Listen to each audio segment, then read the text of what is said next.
Cabelo tá foda, mistura do Mandetta com Chororó. A tua situação era ou isso ou raspar e virar Smeagol, né? Então, tá bom. E aí, vocês acham que os jogos de hoje em dia são difíceis? Você acha que você é o bichão porque você terminou Dark Souls? Já terminou tudo da From Software? Você não tem noção de como os jogos eram antigamente. Vem comigo, bora falar sobre isso.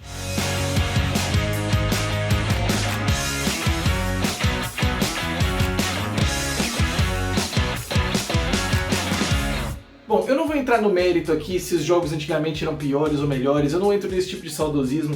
Eu sempre considerei Ocarina of Time, por exemplo, o melhor jogo de todos os tempos, pelo menos na minha opinião, né? O jogo de todas as gerações que eu joguei, eu sempre considerei o Ocarina of Time como sendo perfeito do começo ao fim, até eu jogar o Zelda Breath of the Wild. Então, assim, que é um jogo lançado em 2017. Então eu realmente não tenho esse tipo de coisa de os jogos antigamente eram melhores, os jogos hoje em dia são superficiais. Às vezes acontece justamente o contrário, você tem a indústria amadurecendo cada vez mais e jogos cada vez mais rebuscados, não necessariamente melhores, aparecendo. Mas o que a gente vai discutir aqui é na dificuldade dos jogos antigamente. Como que os jogos funcionavam antigamente e por quais motivos eles eram mais difíceis de fato do que os jogos atuais. Bom, exemplo de jogo difícil não falta, né? Quando a gente pensa ali no começo da indústria do videogame, da geração dos 8 bits para trás, né? Você pegando do NES e das gerações anteriores, inclusive incluindo o Atari 2600, por exemplo, a maioria esmagadora dos jogos eram bem difíceis, né? Você até tem alguns resquícios dessas gerações nos videogames de 16 bits, como o Super Nintendo, por exemplo. É óbvio que para quem é da geração do Super Nintendo também vai ter um monte de jogo difícil do Super Nintendo também, mas não era mais a realidade, né? O videogame era uma coisa muito mais acessível para todo mundo e, sobretudo, um entretenimento meio que familiar. No entanto, é óbvio que a gente tem exemplos, né? A gente tem Demon's Crest, por exemplo, da Capcom, que era um jogo dificílimo. Você tem, é claro, até pra PlayStation, né, Metal Slug, você tem... É claro que existem jogos difíceis, até hoje você tem exemplos de jogos difíceis, né? Dark Souls de maneira alguma é um jogo fácil. O próprio GTA 2 não era um jogo fácil, pra quem lembra, pra quem joga GTA hoje em dia, né, e e a imersão que o jogo traz, toda aquela cidade precisava jogar GTA 1 e GTA 2. Aquela visão de cima, na minha opinião, o melhor GTA de todos os tempos é o GTA 2, era incrível. Você tem Cuphead também, que apesar de tudo é um jogo feito nos moldes dos jogos antigos, inspirado em como era o level design dos jogos antigos, mas se você pegar as gerações passadas, se você pega a geração de 8 bits, né, do Nintendinho pra trás, a maioria dos jogos variava entre difícil e impossível. Era um horror. Bom, do jeito que eu tô falando aqui, eu meio que não tô dando nem espaço pra discussão, né? É óbvio que você tem toda a liberdade pra concordar, discordar. Coloca aqui nos comentários se você acha que as gerações passadas eram mais difíceis ou se os jogos hoje são mais difíceis. Mas assim, é a análise que eu faço a partir dos dados que eu coletei e da experiência que eu vivi jogando videogame desde que eu era pequeno. Quais são os motivos para os jogos antigos serem mais difíceis do que os jogos atuais? A gente tem que tentar entender como o videogame era feito, como as pessoas entendiam o videogame naquela época. Bom, vamos lá. Para começo de conversa, os controles eram bem imprecisos. Quando você pega o controle do Atari, quando você pega aquele controle em formato de manche, ou o próprio controle do Nintendinho, que já era uma coisa bem avançada comparada às gerações anteriores, você tinha o D-pad, 2 botões, acabou.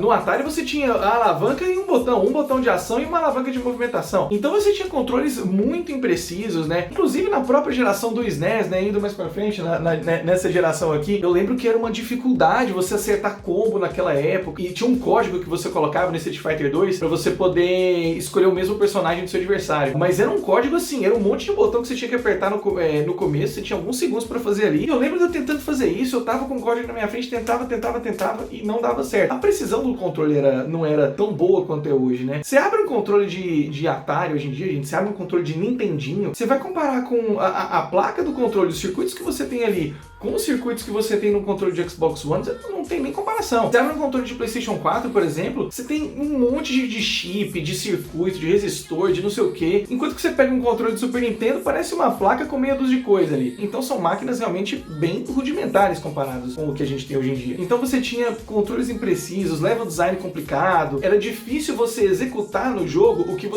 você queria fazer no controle. Isso parece bobo, mas por mais que você tenha um combo difícil num jogo de luta hoje em dia, por exemplo, você pega Killer Instinct pro Xbox One. Se você quer fazer um combo, se você executar o que você quer no controle ali, o combo sai no jogo.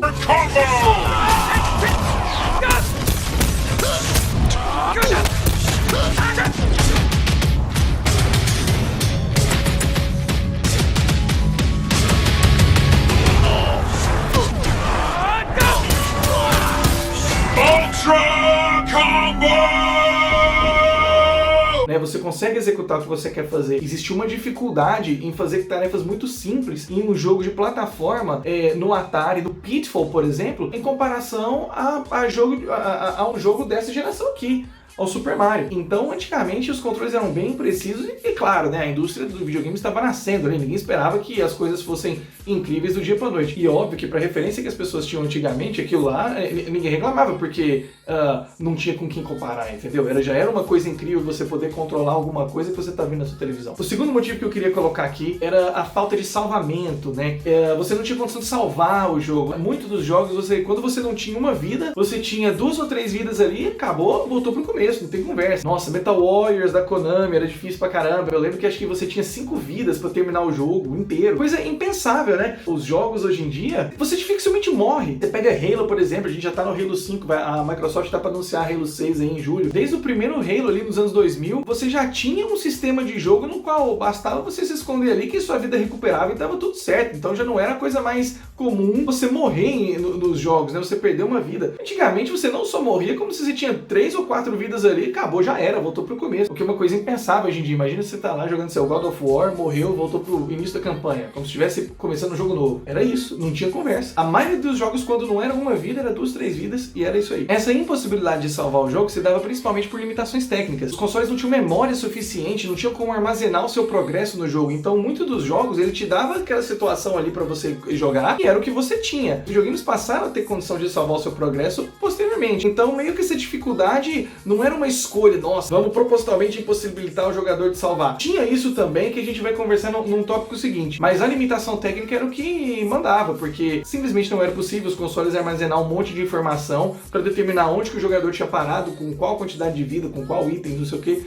Os jogos eram muito simples, então isso não existia. Um outro motivo pelo qual os jogos eram mais difíceis antigamente é pelo mau ajuste do fieiro. Como assim? Gente, eu vou explicar bem por cima aqui esse termo fieiro, né? Pra quem quiser mais informação, ele tá nesse livro aqui, A Realidade em Jogo, da Jane McGonigal, muito bom, recomendo. É óbvio que não é nem o jabá, né, gente? Eu usei esse livro pro meu TCC, é um livro muito bom, recomendo pra quem gosta de entender mais sobre a linguagem do videogame, né?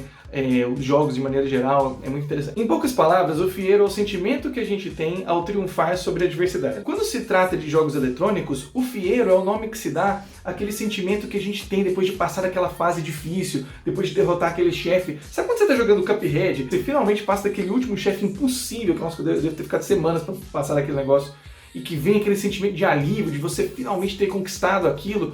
Aquilo é chamado de fieiro. Muitas vezes os videogames proporcionam isso de uma maneira mais rápida e mais intensa do que a vida real. É por isso que as pessoas ficam horas e horas jogando videogame pra tentar passar, meio que se torturando pra passar naquela fase super difícil. Faz parte do videogame ter aquela dificuldade para que o fieiro possa acontecer, para que a pessoa possa sentir aquele alívio. E no início dos videogames, os desenvolvedores eles não tinham muito tato de como ver isso, né? De o quão difícil devia ser o jogo. A linha entre fazer uma coisa difícil o suficiente para que quando a pessoa passasse ela se sentisse muito bem, ou deixar aquilo tão difícil a ponto de ser extremamente frustrante a pessoa simplesmente largar. Esse bom senso não era uma coisa muito presente no começo da indústria do videogame. As pessoas estavam aprendendo ali, junto com o nascimento da indústria, como fazer jogos eletrônicos. Às vezes, o negócio saía muito mais difícil do que eles imaginavam que as pessoas poderiam gostar. Também não tinha muito teste, gente, né? As coisas eram feitas assim, não é igual hoje em dia que você vai produzir Diablo 4, por exemplo, que você tem milhares de pessoas trabalhando na Blizzard só naquele projeto. Na época você tinha um desenvolvedor, 2 desenvolvedores. Inclusive, muitos desenvolvedores colocavam escondidos como easter eggs o seu nome dentro do jogo, porque as produtoras não autorizavam que os desenvolvedores fossem creditados como autores dos jogos. Então, assim, realmente era uma coisa, 2, 3 pessoas, às vezes 10 pessoas trabalhando no jogo. O próprio Koji Kondo, o compositor das músicas da Nintendo, não só compôs as músicas do Mario, como também foi o cara que desenvolveu o software para que ele pudesse compor aquelas músicas. Então não era um super time envolvido num projeto, eram algumas pessoas que tentavam fazer os jogos e muitas vezes as coisas saíam desbalanceadas. Outra coisa também, até meio óbvia, né, do porquê que os jogos eram mais difíceis, é a ausência de níveis de dificuldade. Hoje em dia é quase regra que em todo jogo que você pega, ou pelo menos 99% dos jogos que você pega pra jogar, você tem níveis de dificuldade ali. Então você consegue ajustar o nível de dificuldade de acordo com o que você quer. Antigamente, era aquele nível de dificuldade ali e acabou. Se você não conseguia passar daquela fase do Mega Man 3, não tinha choro nem vela, era aquilo ali. Ou jogava, ou aprendia, ou não passava e tchau. Assim, por experiência própria, eu lembro de começar a ver coisas como níveis de dificuldade a partir da geração do PlayStation 2. Não era comum ver no PlayStation 1 ou no Nintendo 64 ajuste de nível de dificuldade, né? Que eu me lembro do Nintendo 64, você tinha o Star Fox tinha alguma coisa semelhante com o nível de dificuldade, você tinha caminhos que você podia seguir em diferentes planetas ali, que davam um certo nível de dificuldade, né? Você tinha o 007 GoldenEye, famoso GoldenEye da Rare pro Nintendo 64, que também tinha níveis de dificuldade ali isolados para cada missão.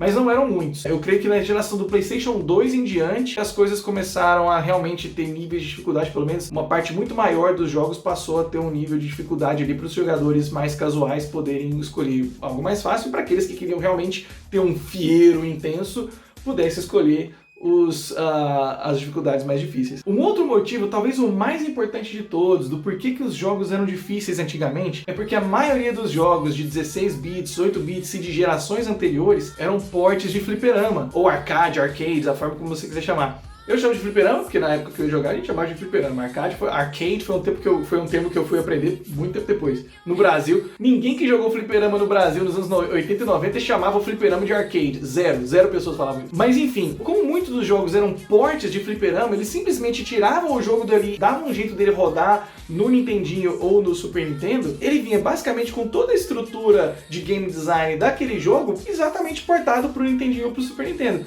O que isso quer dizer? Quer dizer, um jogo que foi feito para ser difícil, para que as pessoas pudessem morrer várias vezes, e cada vez que você morria, você ia lá e gastava o dinheiro na ficha. Os jogos feitos para fliperama eram jogos feitos para ganhar dinheiro rápido, né? Eram jogos que tinham que ser desafiadores, eles tinham que te dar um elemento de fiero suficiente para que você quisesse continuar jogando, mas ele tinha que ter uma dificuldade que obrigava você a perder e gastar dinheiro. É lógico, sempre ia ter o viciado do bairro que chegava lá, jogava o negócio com uma ficha e zerava o jogo. Jogador bom sempre vai ter em qualquer geração, mas era óbvio que o objetivo dos fliperamas era fazer com que o jogador perdesse e quisesse continuar jogando. E para isso o nível de dificuldade tinha que ser mais alto do que a gente está acostumado hoje em dia. Quanto mais a pessoa perdia, mais dinheiro ela gastava com ficha de fliperama. Um outro aspecto também é que se você acha que videogame é caro hoje em dia, que é caro você pagar $60 num jogo, e gente, assim, eu vou usar dólar como referência, porque o dólar do jeito que está hoje em dia, com $1 você compra um carro, então eu estou usando o dólar como referência considerando apenas a inflação do dólar, né? Se você acha caro pagar $60 num jogo hoje em dia, ou se você acha caro pagar $300 ou $400 num videogame, você devia consultar o preço de lançamento dos consoles, considerando a inflação de lá pra cá. Se você pegar o Atari 5200, por exemplo, ele foi lançado em novembro de 1982 por $269. Corrigindo esse valor para a inflação que os Estados Unidos sofreu de 82 para 2020, isso dá mais de $700. As pessoas já chiaram quando o Xbox One foi lançado a $500 em 2014. Imagina se eles lançam o Xbox Series X ou o PlayStation 5 por $700. Vai ter chiadeira, vai ter reclamação. Um dos kits do Nintendinho chegou a custar $250, videogame que foi lançado em 85. Então, assim, todos esses valores corrigidos para a inflação atual, você percebe que os jogos de videogame, tanto os jogos de videogame quanto os consoles, não era para qualquer um, não era coisa para qualquer um. Eram videogames caros, o poder de compra das pessoas não era o mesmo de hoje em dia. E com jogos caros, né, com a impossibilidade das pessoas comprarem os montes de jogos que as pessoas compram hoje em dia, né, muitas vezes as pessoas tinham, às vezes, 5, 6 jogos durante toda uma geração. Eu mesmo com o meu Nintendo 64 devo ter tido não mais de 10 jogos. Não à toa as locadoras de jogos no Brasil faziam um sucesso pra caramba. Quem não lembra de ir lá na Blockbuster ficar esperando o Super Smash Bros chegar? A bateria acabou aqui e eu perdi o fio da meada. Então, como antigamente o acesso aos jogos eletrônicos não era tão fácil quanto é hoje em dia, é lógico que o videogame não é uma coisa para todo mundo, mas era um produto ainda mais restrito no começo da indústria. As produtoras meio que tinham que fazer valer o seu dinheiro, sabendo que com as limitações tecnológicas da época era impossível você fazer um jogo com uma campanha gigantesca, eles tinham que investir na dificuldade para que a sua experiência de jogo pudesse ser estendida o máximo possível. As pessoas reclamam que os jogos hoje em dia têm uma campanha muito pequena. Ah, tal jogo tem campanha só de 10 horas, tal jogo tem campanha só de 12 horas. As campanhas, a maioria das vezes, são pequenas porque os jogos são fáceis, não porque a campanha em si é pequena. Se você pegar as campanhas dos jogos anteriores, elas não eram enormes, era porque você morria 200 vezes na primeira fase. Você ia jogar Mega Man 3, por exemplo, você morria 200 vezes pro mesmo inimigo e ficava lá, perdendo 2 dias na primeira fase do jogo. Não é que a campanha era imensa, era porque o jogo era feito de uma forma que você demorava uma eternidade para passar. A maioria dos jogadores mal conseguiam terminar os jogos que compravam. E muito disso era planejado para que a pessoa pudesse se entreter com aquele jogo o maior tempo possível, já que com os preços que eram praticados, era muito difícil das pessoas ficarem comprando cada vez mais e mais jogos. Pode perguntar primeiro dos seus amigos. Com exceção do PlayStation 1, que no Brasil teve uma pirataria gigantesca, né? A maioria das pessoas que tinham PlayStation 1 compravam jogos piratas. Com exceção do PlayStation 1, de Nintendo 64 para trás, pergunta quantos jogos as pessoas tinham. Vê agora na sua biblioteca de PlayStation 4, na sua biblioteca de Xbox One, quantos jogos vocês têm. Vê se as pessoas que você conhece que jogavam Super Nintendo e Nintendinho tinham mais de 10 jogos, 15 jogos. Duvido. Bom, gente, esses foram os motivos que eu achei para tentar explicar um pouco do porquê que os jogos antigamente de fato eram mais difíceis, né? Eu acho que muito das reclamações que se tem com relação aos jogos hoje em dia são um pouco injustas, né? A indústria amadureceu. Jogar videogame deixou de ser uma coisa única e exclusivamente pelo fieiro. A gente deixou de jogar videogame apenas pelo jogo em si. Muitos dos jogos hoje em dia trazem uma narrativa, e alguns jogos não são feitos para serem difíceis. Alguns jogos são feitos para serem apreciados. Ninguém joga The Last of Us, ninguém joga Uncharted, ninguém joga Hell's Blade com a intenção de passar pela maior dificuldade, de ficar horas no mesmo chefão. Muitas vezes você só quer curtir a narrativa. Ninguém joga Zelda para ficar lá sofrendo dias para derrotar o Ganondorf. Os jogos evoluíram e, de certa forma, a maneira como a gente vê os jogos também mudou. Existe uma grande parcela de jogos que não tem esse apelo e, portanto, a maneira de se jogar videogame, de apreciar aquele produto muda. Mas e você, o que você acha? Coloca aqui nos comentários. Você realmente acha que os jogos antigamente eram mais difíceis? Me dê exemplos de jogos antigos e atuais que vocês acham difíceis pra caramba. Qual foi o jogo mais difícil que você já zerou? Ou um jogo que você nunca conseguiu zerar desde pequeno? Coloca aqui nos comentários, eu vou tentar responder todo mundo. Se gostou, se inscreve no canal, clica no joinha, compartilha com os amigos e vejo vocês na próxima, pessoal.